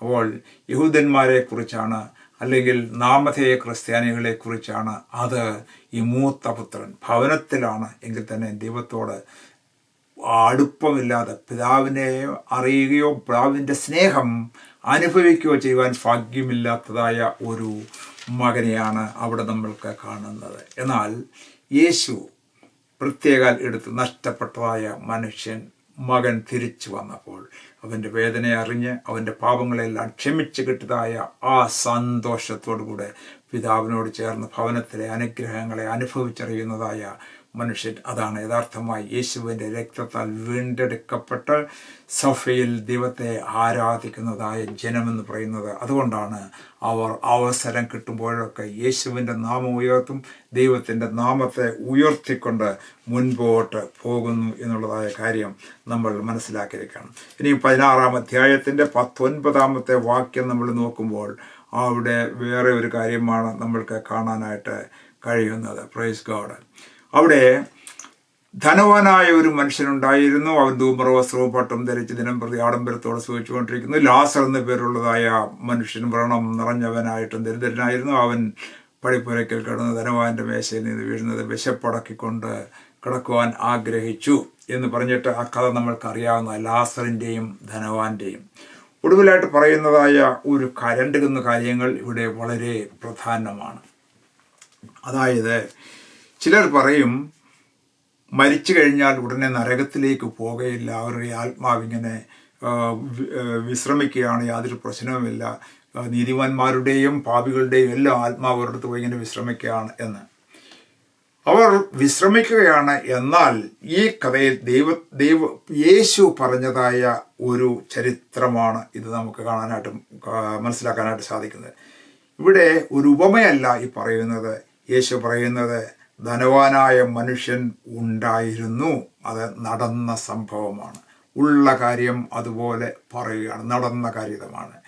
എന്നിട്ട് പറയുന്നത് ഇഥവാ ധനവാനായ മനുഷ്യൻ ദൈവത്തെ കൂടാതെ അവൻ മരിച്ചു, രക്ഷ അവൻ കണ്ടെത്തിയില്ല, എന്നാൽ അവൻ മരിച്ച് അടക്കപ്പെട്ടു, പാതാളത്തിൽ യാതന അനുഭവിക്കുമ്പോൾ മേലോട്ട് നോക്കി എന്ന് പറയുമ്പോൾ ഇവിടെ എങ്ങനെയാണ് നമ്മൾ ഇൻ്റർപ്രറ്റ് ചെയ്യുന്നത്? മരിച്ചു കഴിഞ്ഞാൽ ഉടനെ നരകത്തിലേക്ക് പോവുകയാണോ? എന്നാൽ ഇവിടെ നമ്മൾ ഓർത്തിരിക്കേണ്ടത്, മരിക്കുക എന്ന് പറയുമ്പോൾ നമ്മളുടെ ശരീരം വിട്ട് ആത്മാവ്, മനുഷ്യന് ദൈവം ആത്മാവോടുകൂടി അവനെ സൃഷ്ടിച്ചു. മറ്റ് ജീവികൾക്കോ അതുപോലെ തന്നെ പ്ലാന്റ്സിനോ ആത്മാവ് ഇല്ല. ജീവൻ ഉണ്ട് എന്നുള്ളത് സത്യമാണ്, എന്നാൽ ആത്മാവില്ല. എന്നാൽ മനുഷ്യനെ ദൈവത്തിൻ്റെ ആത്മാവിൻ്റെ ജീവശ്വാസം ഊതിയാണ് അവനെ സൃഷ്ടിച്ചത്. അപ്പോൾ മനുഷ്യൻ്റെ ആത്മാവ് ഈ ശരീരം വിട്ട് പോകുന്നതായ ചരിത്രമാണ് ഇവിടെ പറയുന്നത്. രക്ഷിക്കപ്പെടാത്തവർ യാതനാ സ്ഥലത്തേക്കാണ് പോകുന്നത്, അവിടെ യാതന അനുഭവിക്കുന്നവരാണ് എന്ന് പറഞ്ഞാൽ ആ ആത്മാവ് കോൺഷ്യസ് ആണ് എന്നുള്ളതാണ് എൻ്റെ അർത്ഥം. ആത്മാവിന് യാതന അനുഭവിക്കുവാനായിട്ട് സാധിക്കും. അവരുടെ മരണം മുതൽ തന്നെ അവരുടെ ശരീരത്തിലുള്ള ഉയർപ്പ് വരെ ഈ യാതന അനുഭവിച്ചുകൊണ്ടാണ് ഇരിക്കുന്നത്. അവിടെയുള്ളതായ ചൂട്, വെള്ളം ഇല്ലാതെ തൊണ്ട വരളുന്ന അവസ്ഥ, ഇതൊക്കെ അവിടെയുള്ളതായ കാര്യമാണ്. രക്ഷിക്കപ്പെടാത്തവരുടെ ആത്മാവ് യാതനാ സ്ഥലത്തേക്കാണ് പോകുന്നത്. എന്നാൽ ഒടുവിലായി അവരുടെ ശരീരവും ഫൈനൽ റിസറക്ഷനിൽ ഉയർത്തെഴുന്നേൽക്കും. അന്ന് ശാരീരികമായുള്ള പീഡനവും അവർ അനുഭവിക്കും എന്നുള്ളത് നമ്മൾ ഓർത്തിരിക്കുകയാണ്. എന്നാൽ ലാസർ എന്ന് പറയുന്നത് അബ്രഹാമിൻ്റെ മടി എന്ന് പറയുമ്പോൾ അവിടെ ആശ്വാസത്തിൻ്റെ സ്ഥലമാണ്. അവരുടെ ആത്മാവും, രക്ഷിക്കപ്പെട്ടവരുടെ ആത്മാവും മരണത്തിന് ശേഷമായിട്ട് കോൺഷ്യസ് ആണ്. ആത്മാവ് കടന്നു ചെന്ന് അബ്രഹാമിൻ്റെ മടിയിൽ ഇരിക്കുമ്പോൾ ദൈവത്തിൻ്റെ മുഖം കണ്ടുകൊണ്ട് അവർ സന്തോഷിച്ചു കൊണ്ടാണ് ഇരിക്കുന്നത്. അപ്പോൾ മരണത്തിന് ശേഷമായിട്ട് അവരുടെ ആത്മാക്കൾ കോൺഷ്യസ് ആണ്. ഒന്നുകിൽ യാതനാ സ്ഥലത്ത്, അല്ലെങ്കിൽ ആശ്വാസ സ്ഥലത്ത്, അബ്രഹാമിൻ്റെ മടിയിൽ എന്നുള്ളതാണ് ഇവിടെ യേശു പഠിപ്പിച്ചത്. അതുപോലെ തന്നെ മരണത്തിന് ശേഷമായിട്ട് ആത്മാക്കൾ തിരിച്ച് ഈ ഭൂമിയിലേക്ക് വരിക എന്നുള്ളത് യേശു ഒരിക്കലും പഠിപ്പിച്ചിട്ടില്ല.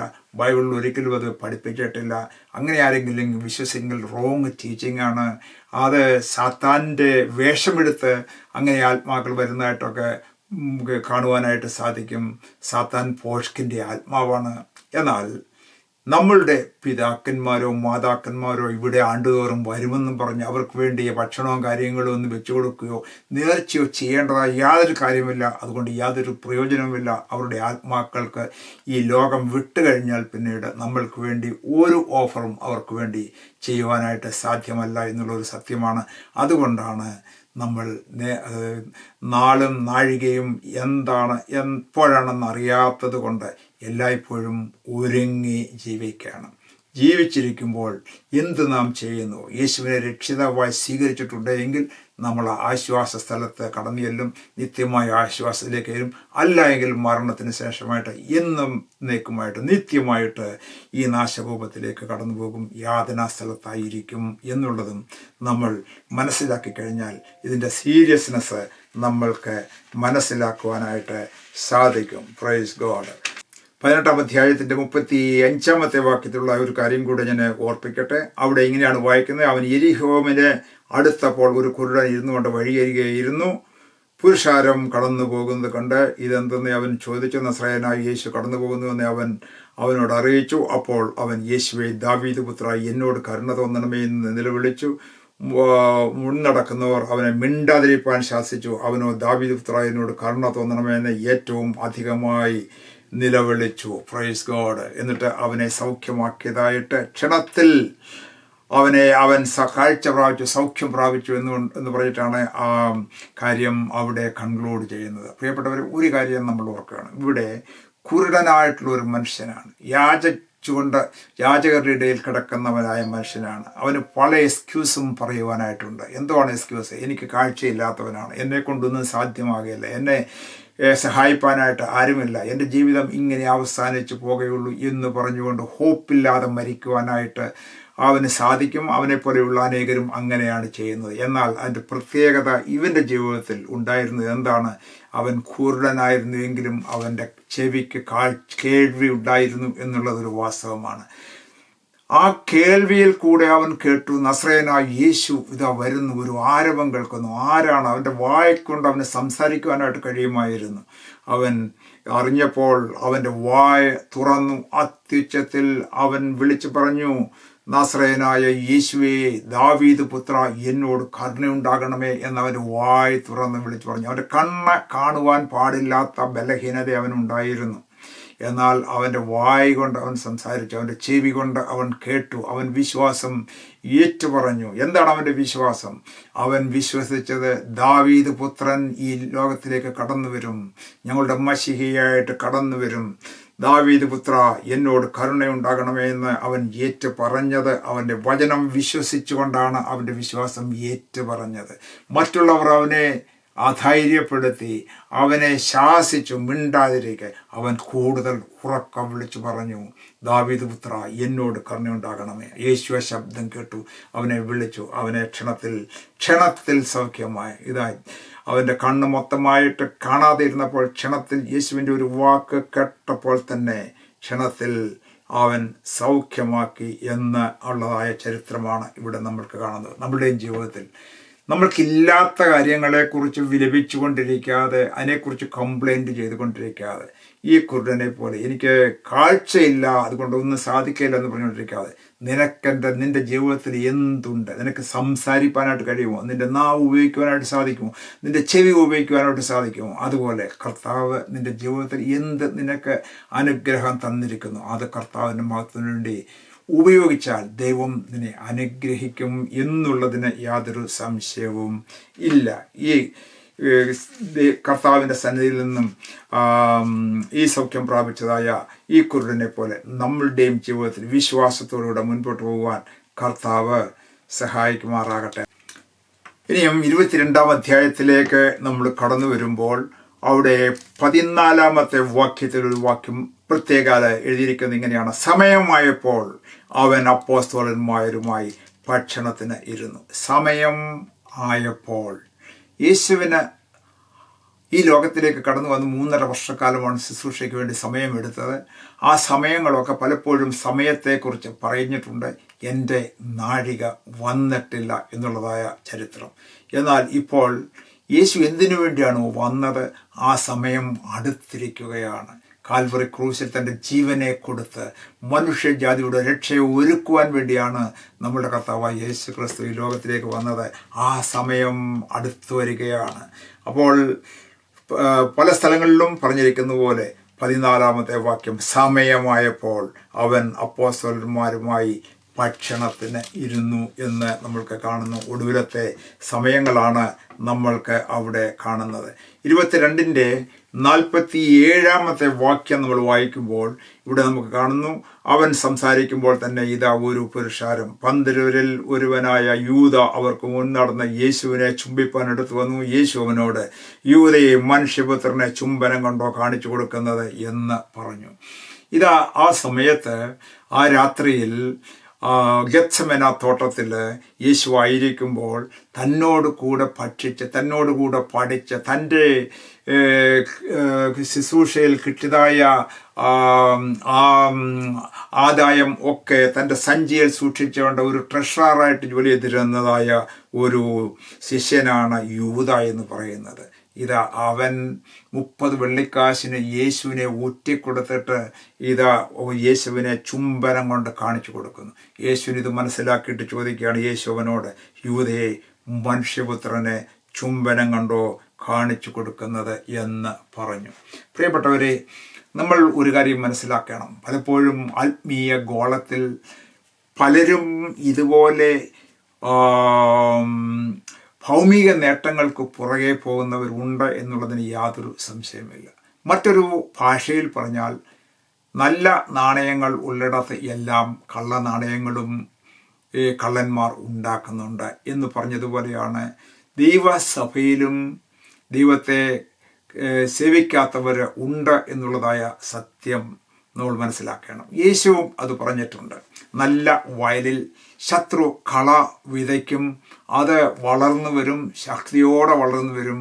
എന്നാൽ യേശു പറഞ്ഞു, ആ കള വളരട്ടെ, കൊയ്ത്തോളം വളരട്ടെ, കൊയ്ത്ത് സമയത്ത് ഞാൻ അതിനെ വേർതിരിക്കും എന്ന്. നമ്മളുടെ ജീവിതത്തിൽ നമ്മൾ ഓർക്കേണ്ടതായ ഒരു കാര്യമുണ്ട്. ഈ യൂദയെ പോലെ 30 വെള്ളിക്കാശിന് കർത്താവിനെ വിറ്റിട്ട് കർത്താവിന് എന്തും സാധിക്കും, കർത്താവരുടെ കയ്യിൽ നിന്ന് ശക്തി കൊണ്ട് ഇറങ്ങി വരും എന്നൊക്കെ വിചാരിച്ചേക്കാം. എന്നാൽ അങ്ങനെയല്ല. ദൈവത്തിൻ്റെ വചനപ്രകാരം ഈ ലോകത്തിൽ നിങ്ങൾക്ക് കഷ്ടമുണ്ട് എന്ന് പറഞ്ഞാൽ കഷ്ടമുണ്ട്. അതിൽ കൂടെയാണെങ്കിലും നമ്മൾ കടന്നു പോയാൽ മറ്റ് ആവശ്യമില്ലാത്ത ആദായങ്ങൾ സമ്പാദിക്കുവാൻ വേണ്ടി നമ്മൾ പോകരുത് എന്നാണ് ഇതിൽ നമ്മൾക്ക് മനസ്സിലാക്കാനുള്ളത്. Praise God. ഇന്നത്തെ ലോകത്തിലും ആത്മീയ ലോകത്തിലും അനേകർ ഈ കള്ള നാണയങ്ങൾ പോലെ തീരുന്നുണ്ട് എന്നുള്ളത് സത്യമാണ്. അതൊരു വാസ്തവമാണ്. യേശു തന്നെ ആ കാര്യം പറഞ്ഞിട്ടുള്ളതാണ്. എന്നാൽ കൊയ്ത്തോളം വളരുമ്പോൾ, യേശു അന്ന് വീശുമുറവെടുത്ത് വീശുമ്പോൾ ഇങ്ങനെയുള്ളവരെല്ലാം തന്നെ അവിടെ നിന്നും മാറിപ്പോകും. കതിരിനെ, മണികളെ ശേഖരിച്ചുകൊണ്ട് മണിയറയിലേക്ക് കർത്താവ് പോകുന്നതായ ഒരു സമയമുണ്ട് എന്നാണ് ഈ വിഷയത്തോടനുബന്ധിച്ച് എനിക്ക് ഓർപ്പിക്കുവാനായിട്ടുള്ളത്. Praise God.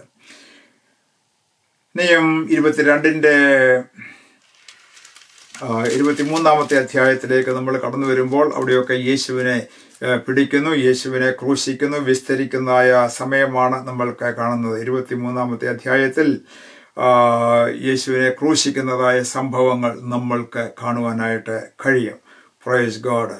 ഇവിടെ 23-33 വാക്യം നമ്മൾ നോക്കുമ്പോൾ അവിടെ നമുക്ക് കാണുന്നത്, തലയോടിടം എന്ന സ്ഥലത്ത് എത്തിയപ്പോൾ അവർ അവനെയും ദുഷ്പ്രവർത്തിക്കാരെയും ഒരുത്തിനെ വലത്തും ഒരുത്തിനെ ഇടത്തുമായിട്ട് ക്രൂശിച്ചു. എന്നാൽ യേശു, പിതാവേ, ഇവർ ചെയ്യുന്നത് ഇന്നതെന്നറിയായിക്കൊണ്ട് ഇവരോട് ക്ഷമിക്കണമെന്ന് പറഞ്ഞു. അനന്തരം അവർ അവൻ്റെ വസ്ത്രം വിഭാഗിച്ച് ചീട്ടിട്ടു എന്ന് നമ്മൾക്ക് കാണുവാനായിട്ട് സാധിക്കുന്നു. എന്നാൽ ആ 2 കള്ളന്മാർ, ഒരുത്തൻ ഇടത്തും വലത്തുമായിട്ട് ക്രൂശിക്കപ്പെടുന്നതായ ചരിത്രം ഇവിടെ എഴുതിയിട്ടുണ്ട്. Praise God. അവരുടെ സംഭാഷണമൊക്കെ നമ്മൾക്ക് കാണുവാനായിട്ട് സാധിക്കും. 40 മുതൽ 42 വരെയുള്ളതായ വാക്യങ്ങളിൽ ഒരുത്തൻ പറയുന്നത് എങ്ങനെയാണ്? മറ്റവനോ അവനെ ശാസിച്ചു, സമശിക്ഷാവിധിയിൽ തന്നെ ആയിട്ടും നീ ദൈവത്തെ ഭയപ്പെടുന്നില്ലയോ? നാമോ ന്യായമായിട്ട് ശിക്ഷ അനുഭവിക്കുന്നു. നാം പ്രവർത്തിച്ചതിന് യോഗ്യമായല്ലോ കിട്ടുന്നത്, ഇവനോ അരുതാത്തതൊന്നും ചെയ്തിട്ടില്ല എന്ന് പറഞ്ഞു. പിന്നെ അവൻ, യേശുവെ, നീ രാജ്യത്വം പ്രാപിച്ചു വരുമ്പോൾ എന്നെയും ഓർത്തുകൊള്ളണമേ എന്ന് പറഞ്ഞു. യേശു അവനോട്, ഇന്ന് നീ എന്നോടുകൂടെ പറുദീസയിലിരിക്കും എന്ന് ഞാൻ സത്യമായിട്ട് നിന്നോട് പറയുന്നു എന്ന് പറഞ്ഞു. പലപ്പോഴും നമ്മൾ എക്സ്ക്യൂസ് പറയുവാനായിട്ട് ഉപയോഗിക്കുന്നതായ ഒരു കാര്യമാണ് ഇത്. ഈ യേശുവിൻ്റെ ഒരു വശത്തുണ്ടായിരുന്ന കള്ളൻ സ്നാനപ്പെട്ടിട്ടില്ലല്ലോ, പിന്നെ എങ്ങനെയാണ് അവന് ഇന്ന് യേശുവിനോടുകൂടെ പറുദീസയിലിരിക്കുന്നത് എന്നുള്ളതായ ചോദ്യം. അത് വളരെ ലോജിക്കായിട്ട് ചിന്തിക്കേണ്ടതായ കാര്യമാണ്. നമ്മളുടെയും ജീവിതത്തിൽ ആരെങ്കിലും രക്ഷിക്കപ്പെടുന്ന ആ ദിവസം തന്നെ മരിച്ചു പോവുകയാണ്. അവർക്ക് സ്നാനപ്പെടുവാനായിട്ട് അവസരമില്ല എങ്കിൽ അവർ തീർച്ചയായിട്ടും യാതൊരു പ്രശ്നവും കൂടാതെ സ്വർഗത്തിലേക്ക് പോകും. അവനോട് ആ ക്വസ്റ്റ്യൻ ചോദിക്കയില്ല എന്നുള്ളത് വാസ്തവമാണ്. അതിനുവേണ്ടിയുള്ള സാഹചര്യം അവന് ലഭിച്ചില്ല. അതുപോലെയാണ് കള്ളനും ക്രൂശിൽ നിന്ന് ഇറങ്ങിച്ചെന്ന് സ്നാനപ്പെട്ട് ചൊല്ലുവാനായിട്ട് യേശു പറയുകയില്ല.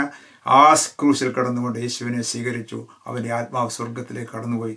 എന്നാൽ അവസരമുള്ളപ്പോൾ ദൈവത്തിൻ്റെ വചനം അനുസരിക്കുന്നതിൽ നമ്മൾ അഭിമാനം കൊള്ളുന്നവരായിരിക്കണം. കാരണം യേശുവാണ് നമ്മുടെ രക്ഷകൻ, നമ്മളുടെ വീണ്ടെടുപ്പുകാരൻ. അവൻ്റെ വാക്കാണ് നമ്മളുടെ ജീവിതത്തിൽ അനുവർത്തിക്കേണ്ടതെന്ന് മനസ്സിലാക്കിക്കൊണ്ട് നമ്മൾ മുൻപോട്ട് പോകേണ്ടവരാണ്. നമ്മുടെ കർത്താവായ യേശു ക്രിസ്തുവിൻ്റെ ക്രൂശീകരണത്തെ പറ്റിയും ആ ഉയർപ്പിനെ കുറിച്ചും ഒക്കെ പല ഭാഗങ്ങളിലും നമ്മൾ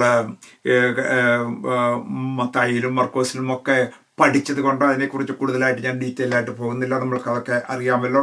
അത് നമ്മളുടെ ദിവസേനയുള്ളതായ വായനയിൽ കൂടുതൽ നമ്മൾ വായിക്കുകയും അത് ധ്യാനിക്കുകയും ചെയ്യേണ്ടതാണ്. എന്നാൽ ചാപ്റ്റർ 24 നമ്മൾ കടന്നു വരുമ്പോൾ അതിൻ്റെ 13 വാക്യത്തിൽ നമ്മൾക്ക് കാണുന്നത് ഇങ്ങനെയാണ്. അന്ന് തന്നെ അവരിൽ 2 പേർ യെരുശലേമിൽ നിന്ന് 7 നാഴിക ദൂരമുള്ള എമ്മൗസ് എന്ന ഗ്രാമത്തിലേക്ക് പോകുകയിൽ ഈ സംഭവത്തെക്കുറിച്ച് ഒക്കെയും തമ്മിൽ സംസാരിച്ചുകൊണ്ടിരുന്നു. എമ്മൗസ് എന്ന ഗ്രാമത്തിലേക്ക് 7 നാഴിക ദൂരമായപ്പോൾ യെരുശലേമിൽ നിന്നും കർത്താവായ യേശു ക്രിസ്തുവിനെ ക്രൂശിച്ചതിന് ശേഷമായിട്ട് ആ ദുഃഖത്തോടുകൂടെ കടന്നു പോവുകയാണ്. അവരുടെ സംഭാഷണത്തിൽ നിന്നും വളരെ ദുഃഖവും നിറഞ്ഞതായ വാക്കുകൾ കേൾക്കുവാനായിട്ട് സാധിക്കും. ഈ യേശുവിനെ നമ്മൾ ഫോളോ ചെയ്തു, അവൻ ദൈവപുത്രനായിരുന്നു, എന്നാൽ നമ്മളെ വിട്ടുപോയി, ഇപ്പോൾ അവൻ ഇല്ലല്ലോ, അവൻ മരണത്തിന് കീഴ്പ്പെട്ടു പോയല്ലോ എന്നുള്ളതായ ആ ഒരു സംസാര വിഷയമാണ് അവർക്കുണ്ടായിരുന്നത് എന്ന് നമ്മൾക്ക് കാണുവാനായിട്ട് സാധിക്കും. എന്നാൽ നമ്മുടെ കർത്താവായ യേശു ക്രിസ്തു ഉയർത്തെഴുന്നേറ്റതിന് ശേഷമായിട്ട് അവരോട് കൂടെ ചേർന്നു ആളറിയാതെ ഇവരോട് സംസാരിച്ച് ഇങ്ങനെ മൂന്നാമതൊരാളായിട്ട് പോവുകയാണ്. അവിടെ പോകുമ്പോൾ അവിടെ നമ്മൾക്ക് കാണാനായിട്ട് സാധിക്കുന്ന ഒരു കാര്യം, യേശു ഇന്ന ആളാണെന്ന് വെളിപ്പെടുത്തിയില്ല. ഒരു അപരിചിതനെ പോലെയാണ് അവരോട് കൂടെ സംസാരിച്ചത് എന്ന് നമ്മൾക്ക് കാണാനായിട്ട് സാധിക്കും. എല്ലാം പറഞ്ഞു കഴിഞ്ഞിട്ട് യേശു ഈ പ്രവാചകന്മാർ ഒക്കെ പറഞ്ഞതായ കാര്യങ്ങളും ആ കാര്യങ്ങളും ഒക്കെ യേശുവിൻ്റെ ഉയർപ്പിനെ കുറിച്ചും ഒക്കെ പറഞ്ഞതായിട്ട് നമ്മൾക്ക് കാണുന്നു. എന്നിട്ട് യേശു പറയുന്ന 26 വാക്യം, പ്രവാചകന്മാർ പറഞ്ഞിരിക്കുന്നത് എല്ലാം വിശ്വസിക്കാത്ത മന്ദബുദ്ധികളെ, ക്രിസ്തു ഇങ്ങനെ കഷ്ടം അനുഭവിച്ചിട്ട് തൻ്റെ മഹത്വത്തിൽ കടക്കേണ്ടതല്ലയോ എന്ന് പറഞ്ഞു. മോശ തുടങ്ങി സകല പ്രവാചകന്മാരിൽ നിന്നും എല്ലാ തിരുവെഴുത്തുകളിലും തന്നെക്കുറിച്ചുള്ളത് അവർക്ക് വ്യാഖ്യാനിച്ചു കൊടുത്തു. അപ്പോൾ ആളറിയാതെ യേശു ആ 2 പേരെ തിരക്കി അവരോട് കൂടെ ചെന്ന് ഈ മോശ മുതൽ പറഞ്ഞതായ തിരുവെഴുത്തുള്ള എല്ലാ കാര്യങ്ങളെക്കുറിച്ചും വ്യാഖ്യാനിച്ചു കൊടുത്തു. അതുകൊണ്ടാണ് നമ്മൾ പഴയ നിയമം പഠിക്കണം, വേദപുസ്തകം മൊത്തമായിട്ട് പഠിക്കണം. നമ്മളുടെ അത്യാവശ്യം വരുമ്പോൾ സങ്കീർത്തനം തലയ്ക്കൽ വെച്ചുകൊണ്ട് അത് മാത്രമൊന്നും വായിക്കുന്നവരായിട്ടല്ല നമ്മൾ ജീവിക്കേണ്ടത്. ഉൽപ്പത്തി മുതൽ വെളിപ്പാട് വരെ ദൈവത്തിൻ്റെ വെളിപ്പാട് നമ്മൾക്ക് പ്രാപിപ്പാനായിട്ടുണ്ട്. അതൊക്കെ എങ്ങനെയാണ് നിവർത്തിച്ചത്, യേശു ക്രിസ്തുവിൽ കൂടെ എങ്ങനെയാണ് നിവർത്തിച്ചത് എന്ന് നമ്മൾ മനസ്സിലാക്കണം. ആ കാര്യമാണ് ഇവർക്ക് വ്യാഖ്യാനിച്ചു കൊടുത്തത്. അപ്പോൾ അവിടെ ഇങ്ങനെ കടന്ന് അവരുടെ വീട്ടിലേക്ക് കടന്നു പോകാറാകുമ്പോൾ അവിടേക്ക് ക്ഷണിക്കുന്നു. അവരവിടേക്ക് ചെന്ന് അപ്പം നുറുക്കി അവർക്ക് കൊടുക്കുന്നു. അപ്പോൾ ഇത് യേശുവാണെന്നവർക്ക് മനസ്സിലാകുന്നു. യേശു ഉടനെ അപ്രത്യക്ഷനായി നിങ്ങൾ യെരുശലേമിലേക്ക് അവർ തിരികെ പോകുന്നു. കർത്താവിൻ്റെ വേലയിൽ അവർ ജാഗരൂകരായി തീരുന്നു എന്നാണ് നമ്മൾക്ക് ഇവിടെ കാണാനായിട്ട് സാധിക്കുന്നത്. Praise God. 24 അധ്യായത്തിലേക്ക് നമ്മൾ കടന്നു വരുമ്പോൾ അവിടെ നമുക്ക് കാണാനായിട്ട് സാധിക്കുന്നത് ഇതെല്ലാം പഴയ നിയമത്തിൽ പറഞ്ഞിരിക്കുന്ന കാര്യങ്ങൾ എല്ലാം തന്നെ പൂർത്തിയാക്കി എന്നാണ് നമ്മൾ കാണുന്നത്. 24-ന്റെ 48 വാക്യം അതിൻ്റെ അവസാന ഭാഗത്തേക്ക് നമ്മൾ കടന്നു വരികയാണ്. 48 വാക്യത്തിൽ ഇങ്ങനെയാണ് എഴുതിയിരിക്കുന്നത്, ഇതിന് നിങ്ങൾ എൻ്റെ സാക്ഷികളാകുന്നു. എൻ്റെ പിതാവ് വാഗ്ദത്തം ചെയ്തതിനെ ഞാൻ നിങ്ങളുടെ മേൽ അയക്കും. നിങ്ങളോ ഉയരത്തിൽ നിന്ന് ശക്തി ധരിക്കുവോളം നഗരത്തിൽ പാർപ്പീൻ എന്ന് അവരോട് പറഞ്ഞു. അപ്പോൾ യേശു ഉയർത്തെഴുന്നേറ്റതിന് ശേഷമായിട്ട് ശിഷ്യന്മാർക്ക് പ്രത്യക്ഷനായി, നിങ്ങളിവിടെ നഗരത്തിൽ പാർപ്പീൻ, ഞാൻ സ്വർഗത്തിലേക്ക് ചെന്നിട്ട് എൻ്റെ പിതാവിൽ നിന്നും ചോദിച്ച് പരിശുദ്ധാത്മാവിനെ നിങ്ങളിലേക്ക് അയക്കും. ആ പരിശുദ്ധാത്മാവിൻ്റെ ശക്തി പ്രാപിച്ചതിന് ശേഷം വേണം നിങ്ങൾ തുടർന്നുള്ള ആ ജോലി ചെയ്യുവാൻ.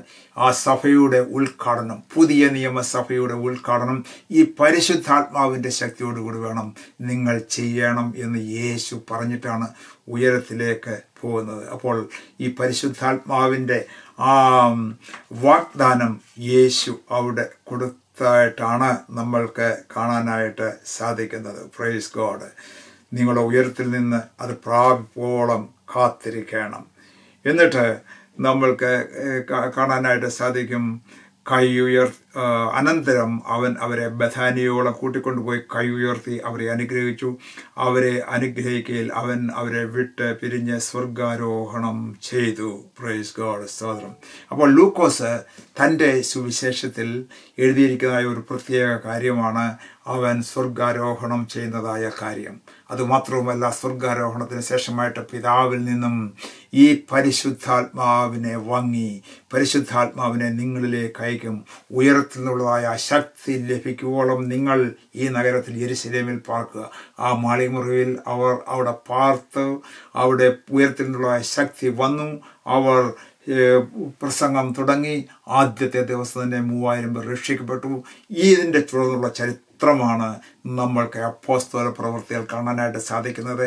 ഈ എഴുത്തുകാരൻ തന്നെയാണ് അപ്പോസ്തല പ്രവൃത്തികൾ എഴുതുന്നത്. ഈ ലൂക്കോസ് തന്നെയാണ് അതിൻ്റെ എഴുത്തുകാരൻ എന്ന് നമ്മൾ പഠിച്ചുവല്ലോ. അപ്പോൾ അത് നമ്മൾക്ക് ഈ അടുത്ത സുവിശേഷമായ യോഹന്നാൻ്റെ സുവിശേഷം പഠിച്ചതിന് ശേഷമായിട്ട് അപ്പോസ്തല പ്രവൃത്തികളും തുടർന്ന് പഠിക്കാം. കർത്താവ് നമ്മളെ ഓരോരുത്തരെയും സഹായിക്കുമാറാകട്ടെ. ദൈവത്തിൻ്റെ വചനം നമ്മൾ പഠിക്കാം, മനസ്സിലാക്കാം, മറ്റുള്ളവർക്കും ഷെയർ ചെയ്യാം. കർത്താവ് നമ്മളെ ഓരോരുത്തരെയും അനുഗ്രഹിക്കുമാറാകട്ടെ.